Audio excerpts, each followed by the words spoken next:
Hi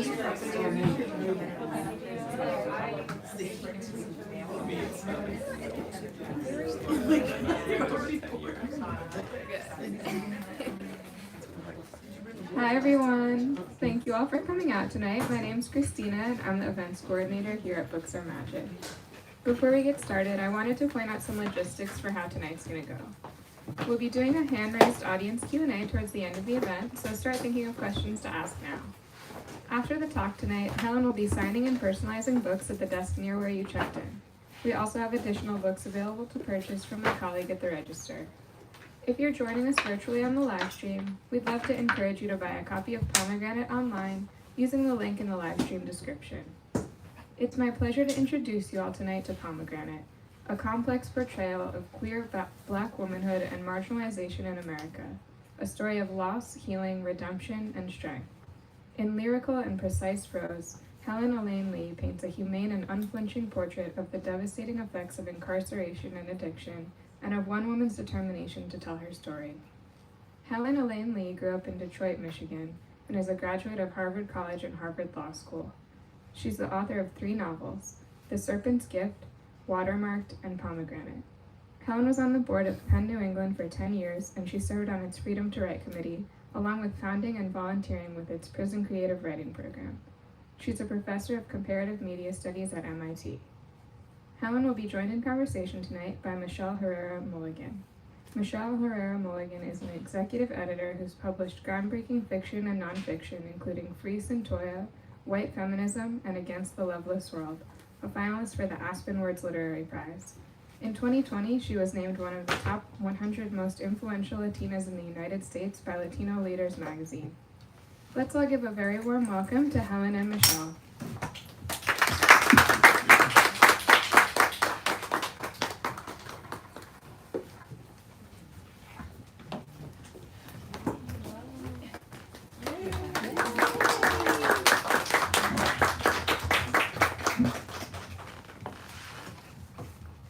Good evening, everyone. Welcome.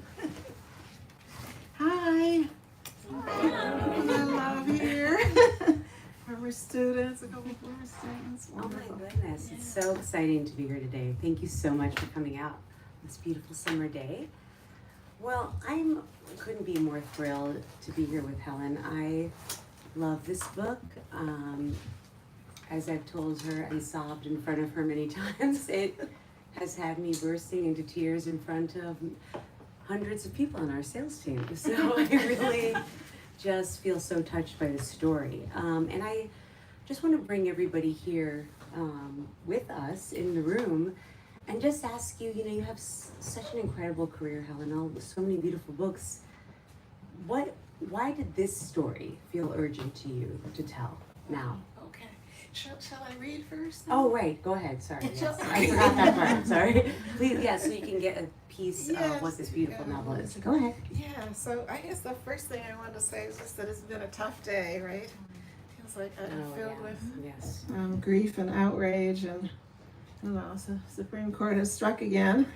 Another assault on equality and justice. But still we rise and gather and work together and name what matters. So I'm really grateful that you all are here. Though you're probably as heartsick as I am. Are we good? Sound-wise? I wanted to listen to you first before. Okay. Okay. I'm gonna read. We're gonna begin with a short excerpt. So in Pomegranate, Renita tells her story of getting out of prison after a 4-year bid for opiate possession, and trying to stay clean and repair her relationships with her kids and own her love for the woman on the inside who's inspired her, and grapple to tell her full and complex story. And Renita's voice is intercut with that of a third person narrator who brings alive the history that informs her present tense journey. And the structure is an alternation between Renita telling her this present tense story of getting out and then these past tense moments. So I'm going to read from the third person narrator the novel's preface, which is a moment of loss and receiving, struggle and wonder. It's hard to hold this one. I'll stick it in here, yeah.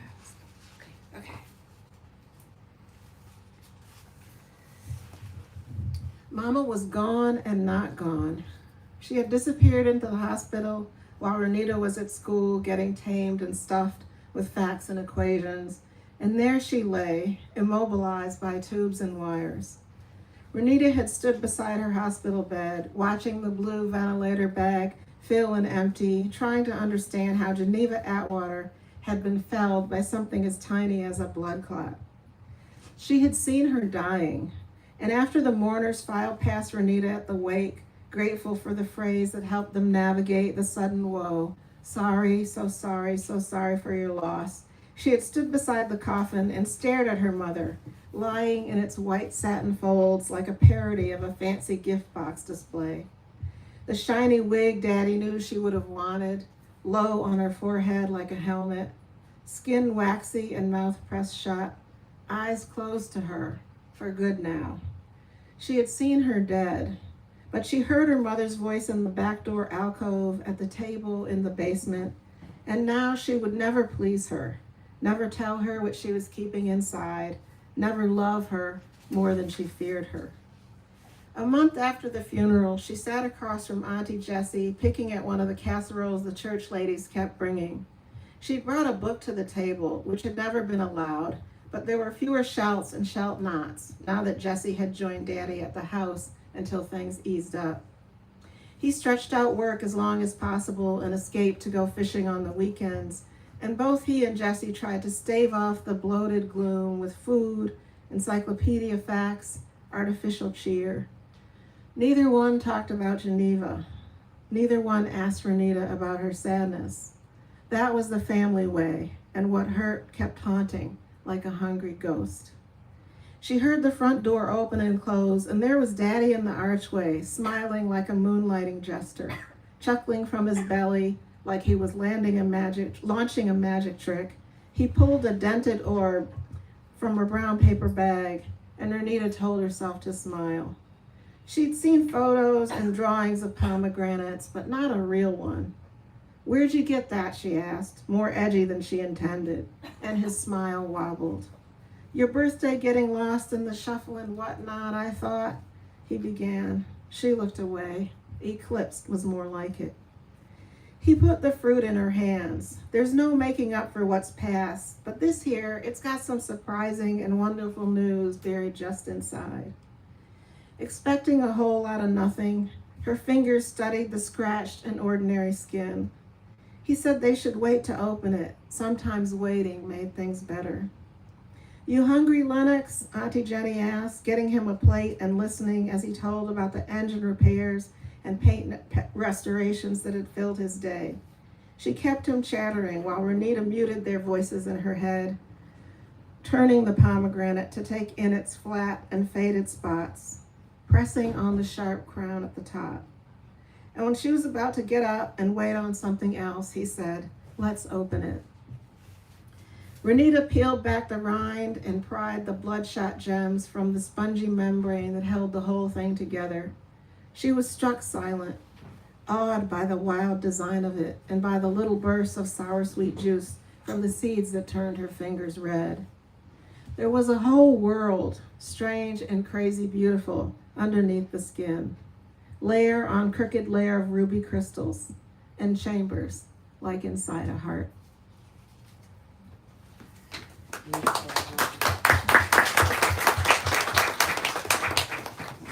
All right. So your question. No, it's all good. Yeah, what No, but yeah, I just wanted to say though, before I get to that you're such a stunning writer. And I just want to take a moment to acknowledge that. Every word is like a polished jewel, and reviewers have pointed that out. And I think everybody in this room just saw that right now. Thank you. But on that note, you've been following this craft for a long time, and this feels like a very urgent story. And I'm wondering what made it feel urgent for you? Yeah. Well, I guess the seed, I think, I got from my father. I think he embedded in me a concern for the lives of imprisoned people. He was a criminal defense lawyer, and he gave me certain things, I think, that drove me.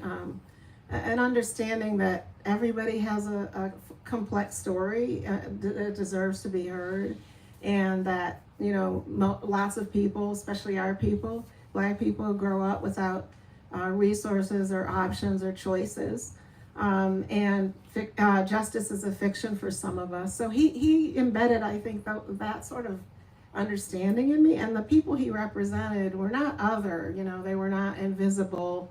They were a part of our community and life. That was the understanding, you know, that I received. And my mother was a literature professor, and really she gave me books and stories to see by. And an understanding of the transformative power of stories. So those two things I think have, you know, I've pulled on as a writer and just as a person my whole life. And I think in everything I write, my first two books, short stories, whatever, I am interested in thinking about and looking at how people pull light out of darkness, you know, and how we make art from loss. And so, with all that background, I wanted to write something about imprisoned people, and I wasn't even sure what it would be like, you know. But I started volunteering at first a county house of correction in Boston, and then at a medium security men's prison, and did that for quite a few years, and maybe like 7 years, and then through Penn New England helped to start this creative writing program that really took root, and that was both at that same men's medium security prison, and also at Massachusetts has one women's prison, Framingham, and we also were able to get the creative writing class into the pre-release facility for Framingham. So I did that for about 8 years, and though at the beginning I just listened, you know, after a few years, the characters began to take shape, and I began to get a sense of, you know, what the story might be that I wanted to tell. And I guess, you know, Renita was part of an earlier novel that was about 10 people who were incarcerated. I didn't get that book in the world, and I've, I guess, given up on it, but I pulled her out of that. So in a way, I've been working on Renita for I don't know, almost 20 years. And so I decided she had her own novel, and, you know, she was one of the 3 primary characters among those 10, and began to work on her story, you know, developing her story. And I guess, this is a long-winded answer. No, it's okay. So, you know, with this book, I wanted to show the devastating toll of our retributive carceral system, the toll of dehumanization and deprivation, and of being rendered invisible and thrown away like trash, you know, and the lack of privacy and the lack of respect and all those things. And so, you know, fiction does have this potential, I think, to open up a social or political question differently, you know, than sort of academic work and sociological work, a lot of which has been done about incarceration. But I think fiction has the potential to make you really feel the lives, you know, depicted. And so, and you know, that's what I do. So I started the volunteering to try to, I guess, earn the story and tell it with sensitivity and respect, and not in an appropriative way. So, you know, so I had that goal of revealing what this system does to people, and also connecting it to a history of enslavement and Jim Crow laws and convict leasing, and, you know, unpaid and low-wage labor, and systems of domination and control. And so that was, like, I guess, the driving force. But I think the book is also about resistance and liberation. You know, it's as much about that. I think I've been saying lately that my overarching concern is to ask what's wounding and what's healing. And so I think it just as important to me as showing the devastation is showing the possibility of love and community and nature and storytelling and wonder to heal. So I guess, like I think the other things I've written, it's about loss and possibility, you know. What a beautiful phrase, and so appropriate, loss and possibility. That's what I saw on the pages as well. Yeah. But what I think was really transformative, even beyond the issues that are very poignant in this story, is the characterization that you built so much humanity into Renita, this really thoughtful, complex human being. You created this person, and I'm really curious because you gave her so much humanity. Yeah. Is- Well, I'm glad it is that way.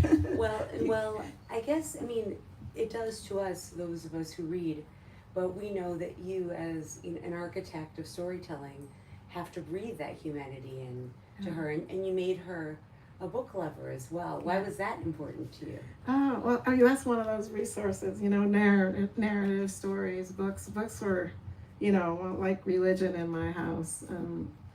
So I wanted her to have, I wanted her to have, I guess and you know, none of this happens in like a totally thought out, outlined way. You know, you're called to a story and you begin working on it and you think it's terrible for a while and you wonder if it'll ever be anything, and then you keep at it, and certain things gather meaning, you know, as you work on it. So I wanted her to have the resources to make it, you know, to make this journey of healing that I think that's how I think about the book. It's a journey of healing and self-acceptance and autonomy, and I wanted she needed to have some stuff to work with, you know, and I think books, you know, and music are refuges for her and have been some for me too. So even though the facts of our experiences, Renita's and mine, are different, you know, there's a whole lot of common ground too, and I get, you know, books and stories have gotten me through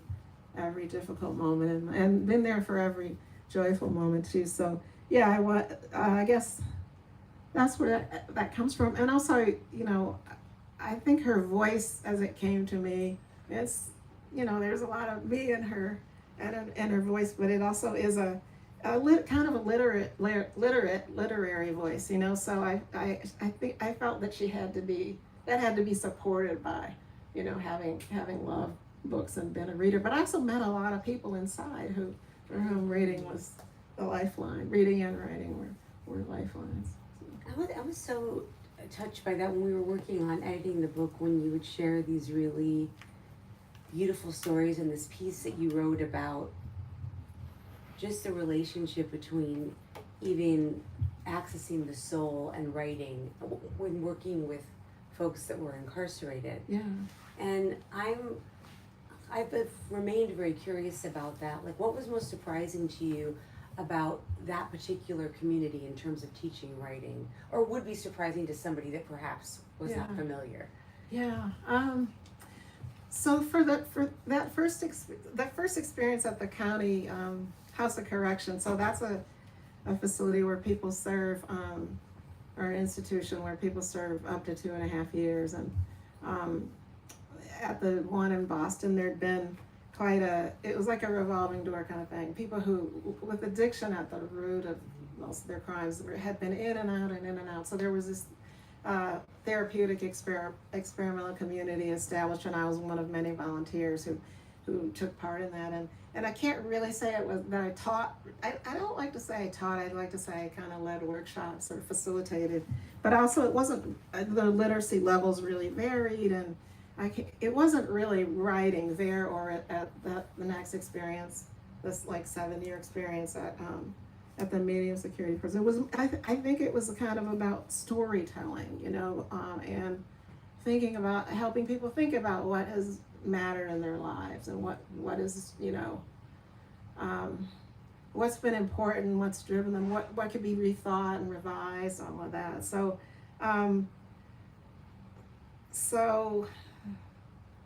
not sure. That's okay. No, I mean, I think just even hearing what it was like. Yeah. Because I thought it was really interesting to see some of the breakthrough moments that you were able to observe in those settings. Yeah.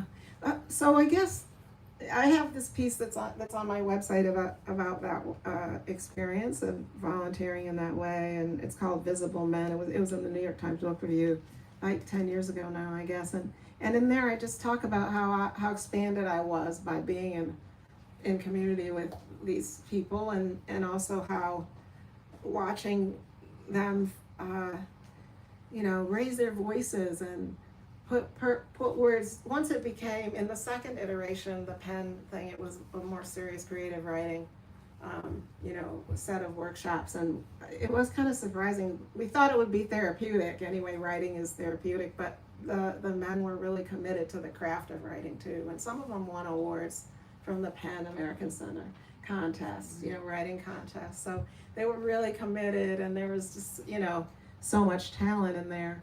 And that's something that struck me off. And but the generosity, the listening, the mining their own experiences, for the good stuff, the getting the chance to be visible and to be more than the worst thing you've done, or more than your struggle with addiction, or your struggle with violence or sexual violence, which is such a common experience for incarcerated people. In fact, a couple statistics maybe are helpful.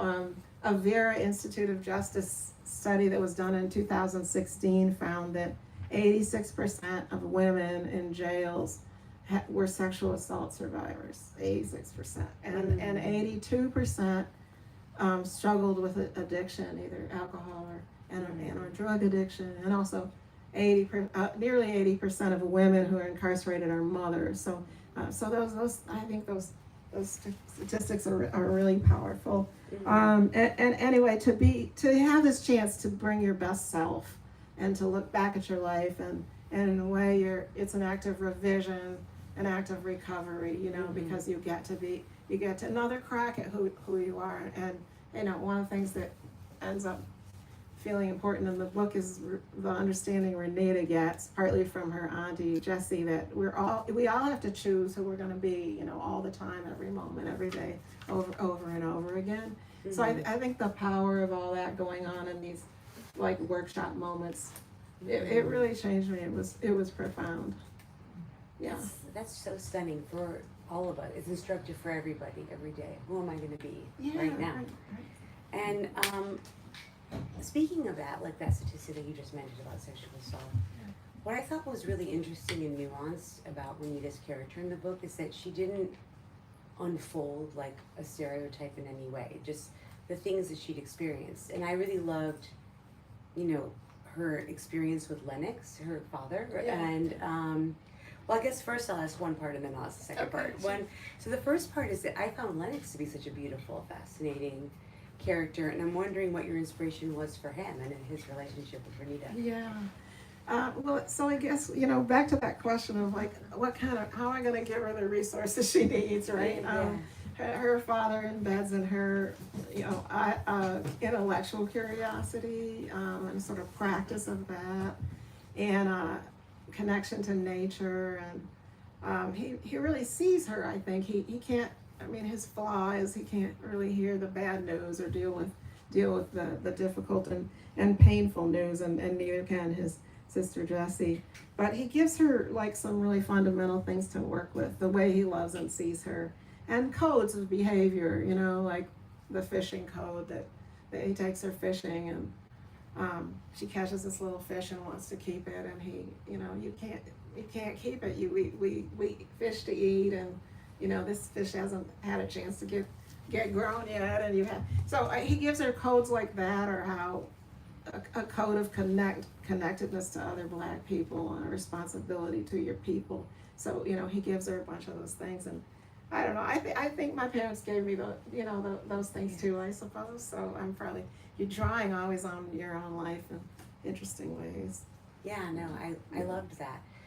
And yet, at the same time, what I thought was so fascinating and real was that despite that, that relationship could be supportive and could be fundamental, but it's not necessarily going to be enough to prevent anything, your life from taking a different trajectory, right? Mm-hmm. And I thought that maybe Renita found herself at the victim of men who would undermine and devalue her. Right. And that's pretty common in the world. Well, that's where I was at. Well, yes.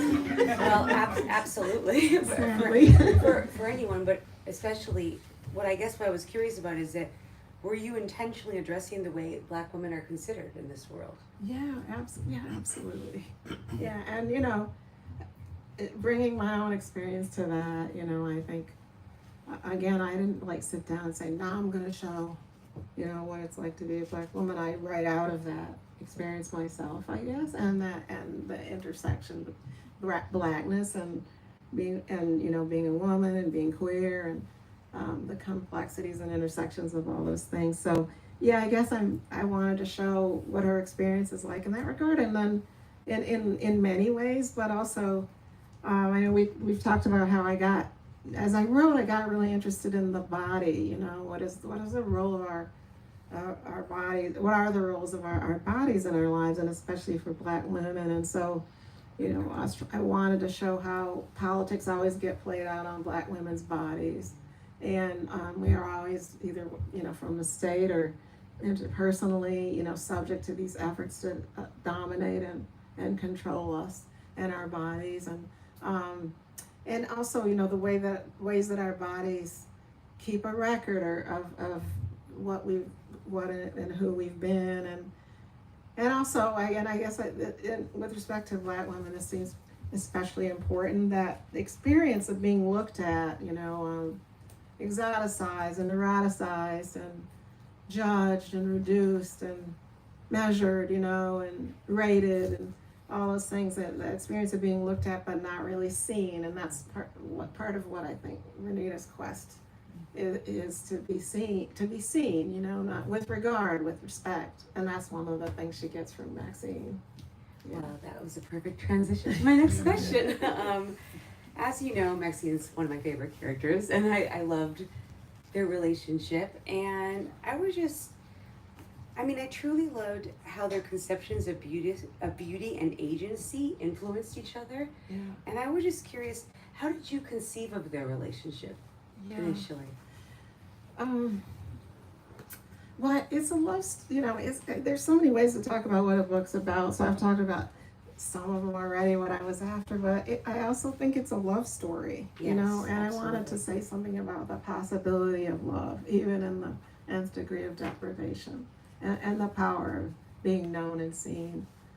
And so I think when I first started writing Maxine, I think I had her imparting more to Renita, and Renita is sort of the recipient, right, of her, because she's fierce and she's politically aware, and I think one of the things Renita comes to understand is that she thinks Maxine's brave and she's not, but everyone's wounded and scared, and some people stand up anyway, right? And that's another part of Renita's quest. But I ended up wanting it to be very much an exchange, so the intellectual, the scene of their first meeting and getting to know each other is about talking about politics and the difference between nonfiction and fiction, and it's very intellectual, and they have that sort of connection. But then Renita's able to share with Maxine her experience of the power of stories, the power of fiction, and how it works for her. And Maxine imparts a bunch of important stuff too, more resources, how I think about them for Renita to make it. And one of those is constructive defiance, and one of those is imagination. Yes. And there's sort of what if.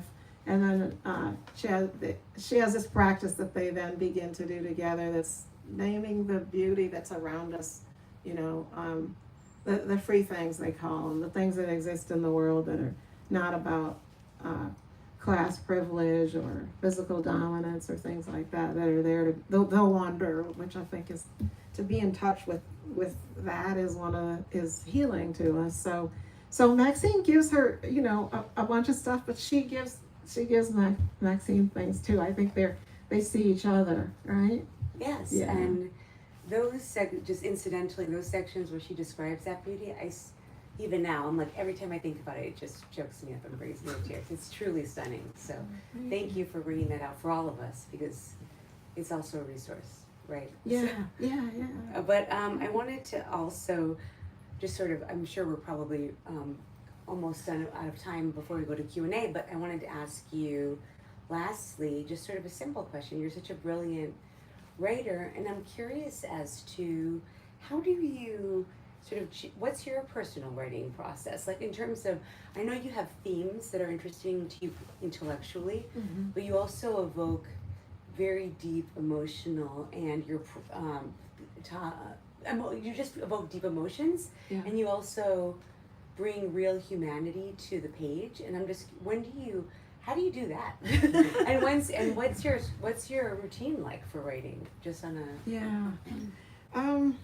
Well, I'm an empath. I'm porous, you know.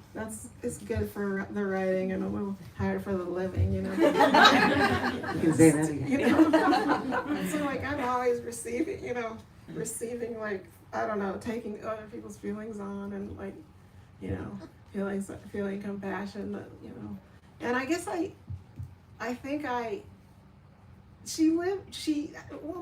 don't know how exactly to answer the question because it is a bit mysterious how you do that, but I think I'm really receptive, you know, and interested in people's stories and always, you know, I'm connecting, I think, on that level. And so, you know, I have that to bring to it. And then I have, I don't know, I guess a vivid imagination. So she began, you know, to live in me. And then I am drawing on what I know about the world, you know, and how I've experienced it. So I don't know, I don't know the answer to the question of how you do it, but I have a new novel I'm working on now. Oh, yeah, tell me about that. I have like 30 pages. It's not a lot, but it's almost up in the air. It's almost in the airborne, you know, but it's not quite there yet. But you know, I have been finding that I love Renita so much, and she's so in me, and I think about her all the time and what she would say about things and what she would do. But I'm having to like nudge her aside a little bit to make room for, you know, the new characters. And so I don't know, they live inside of you, and you I don't know, while they're with you, you're seeing through their eyes and experiencing things through their skin. So I guess radical empathy, you know. In terms of practice, well, I, you know, teach at MIT, and during the school year, it's pretty hard to write, or you can do small things like a short story maybe, or polish something, or it's hard to immerse yourself enough to like begin a novel and really generate a new novel. But if I'm not teaching, or like I had a sabbatical where I wrote the first couple drafts of this novel, and if I have the time, I am very disciplined, and I do it every day. But if you know, if you have a job, you know, not writing's my real job, but you have the money job, then you have to do it in whatever spaces you have, you know. So before class or whatever moment, you know, you fit it in there. And I remember reading Toni Morrison said, you know, you've gotta, if you want to be a writer, you have to figure out a way to put that at the center of your life. And so I guess that's what I try to do in whatever way. But you know, part of the work is thinking about the characters too. Like right now I have 30 pages, but I'm also still really thinking, so who are these people, you know, and what happened to them, and what's their backstory, because that's gonna, knowing them, their inner lives, is gonna determine what they do, you know, in the book. So you're, in a way, you're always working on it. I don't know.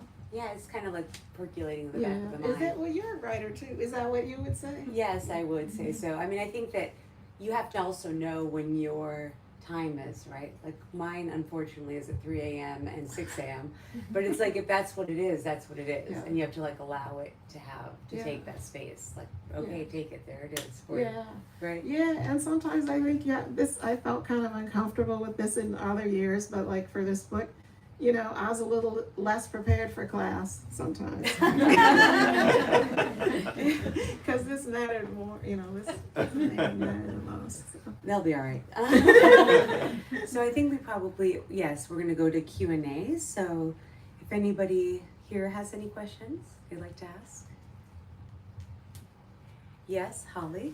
Helen, I would community in this novel was one of the things that really struck me, and one of the things that I loved about Renita's journey was how she reached out for community and tried to find it. And I wondered if you could talk a little bit about how the artistic community, you know, can offer healing, and specifically to Renita in her journey. So I'm just going to repeat this for the folks that are. Sorry. Well, no, it's okay. Just how can an artistic community help heal in this novel, and I guess in real life? Yeah.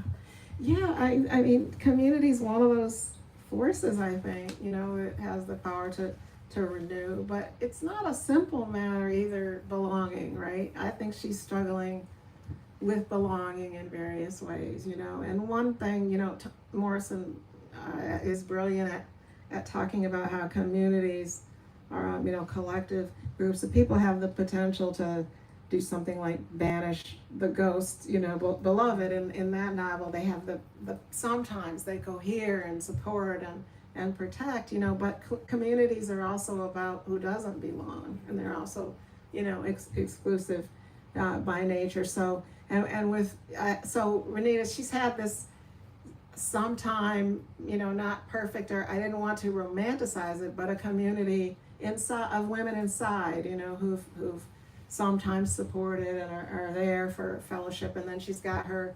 recovery community, and she feels a little bit ambivalent about whether and how she belongs there. It's hard for her to open her mouth and testify like you have to do at a meeting. And then I think the place she's really struggling with belonging is the church community she grew up with, because it's homophobic and fundamentally. And and there's also, for those who haven't read it yet, there's been a trauma associated with that community that she belongs to. So I think this idea of like, who are your people and what do you owe your people, and love with accountability.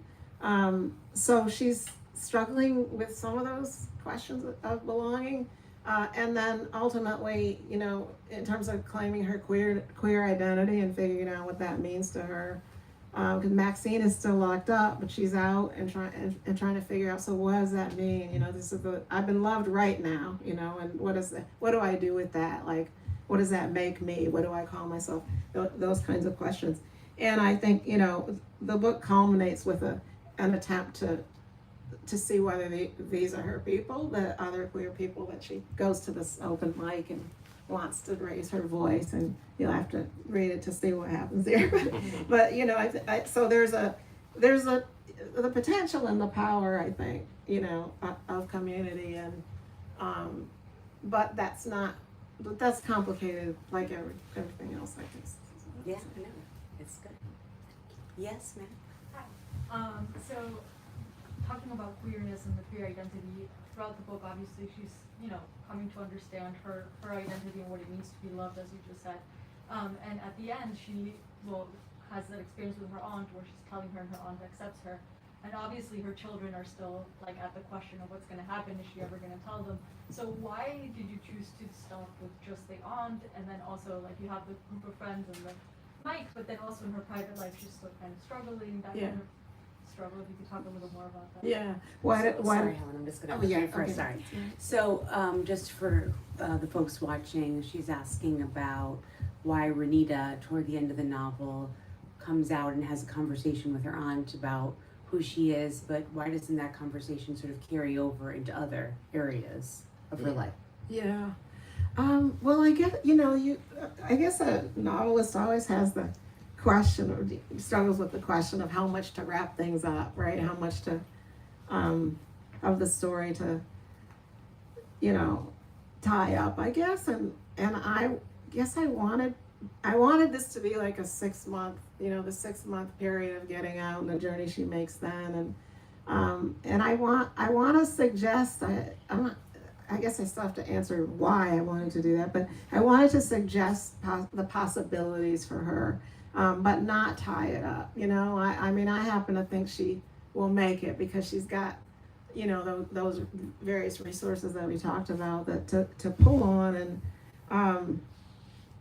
and she's been loved and seen, and she's been able to go back and look at her story and tell it to the psychotherapist, and then even tell another story about who she is, at this open mic.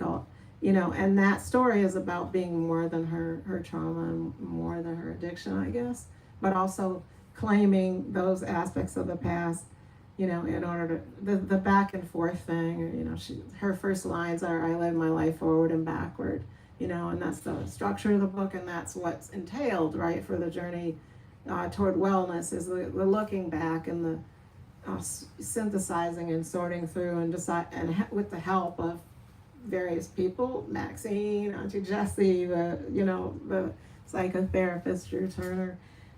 She's engaged in that process of healing and figuring out, who she is and what matters to her. But maybe my answer is that just like we have to keep choosing, right? It's an ongoing thing. And she says at one point, this wellness is a lifelong project, right? So I guess I didn't want to tie it up. I wanted to show that with the, the shape of the book, that, she's going to have to keep struggling with these things. These things are not ever going to be over. And that's true for all of us. I mean, we all are going to have to grapple, with the losses and possibilities of our lives.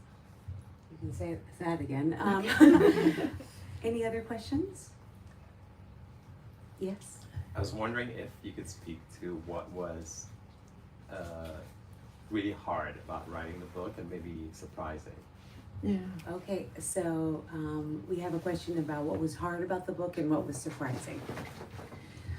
Well, writing is hard. This is one of my former students who's a brilliant filmmaker now. Writing's hard, right?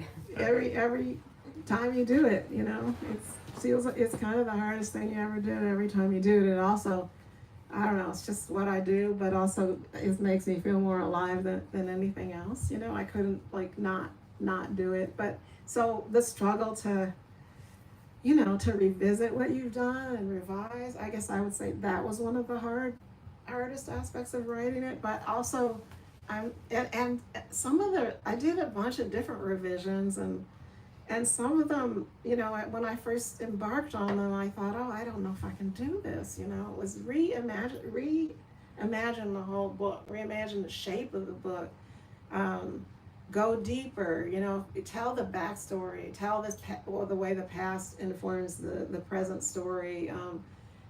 Those were huge challenges, and they were taxing, and sometimes I thought I couldn't do it, but I now feel so grateful that I got taxed by my editors in that way, because I think I'm proud of the book, and I think it's good because I did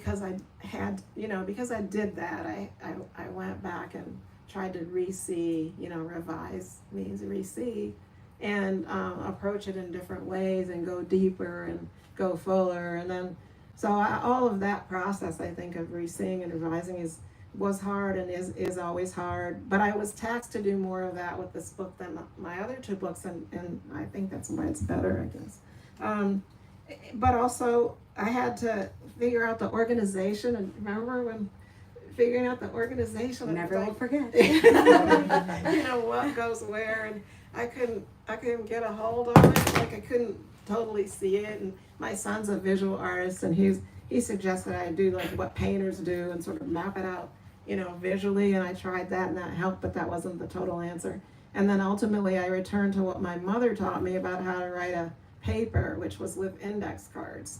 That's a lost thing, I guess, now that, right now. Index cards. So I put all the pieces, each one had its card, and then all across the table, I moved them around, and, but again, I had to keep working at it. So I guess in terms of the practice of writing and staying committed and disciplined, that was the hardest thing. And then the material was painful.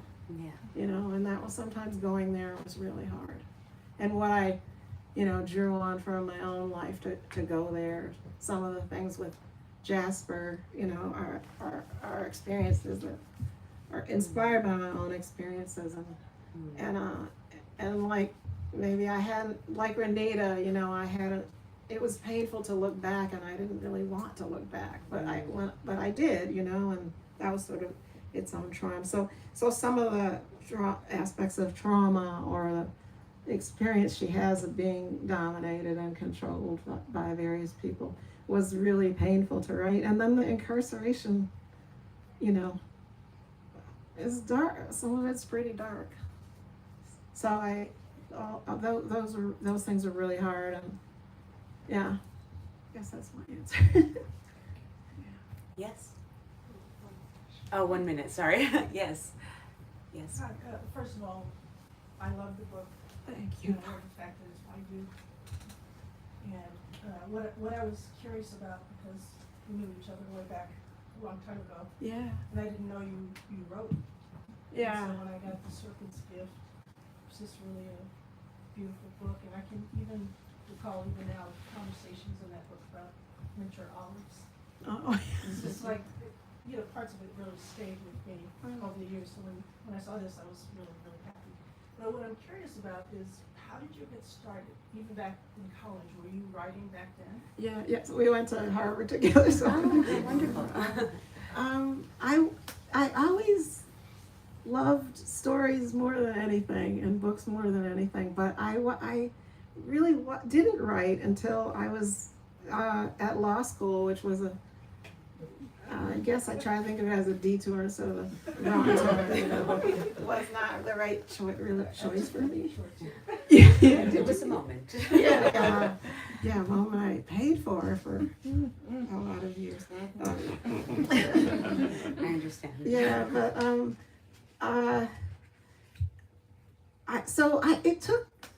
I wrote like bad adolescent poetry, but you know, I didn't really write in any kind of organized way. I guess I was a reader, and those characters were living inside of me that I read about, and they're still there, you know. And then when I almost didn't come back after the first year of law school because I knew it was wrong, but I didn't know what else I could be or what else I could do, so I finished.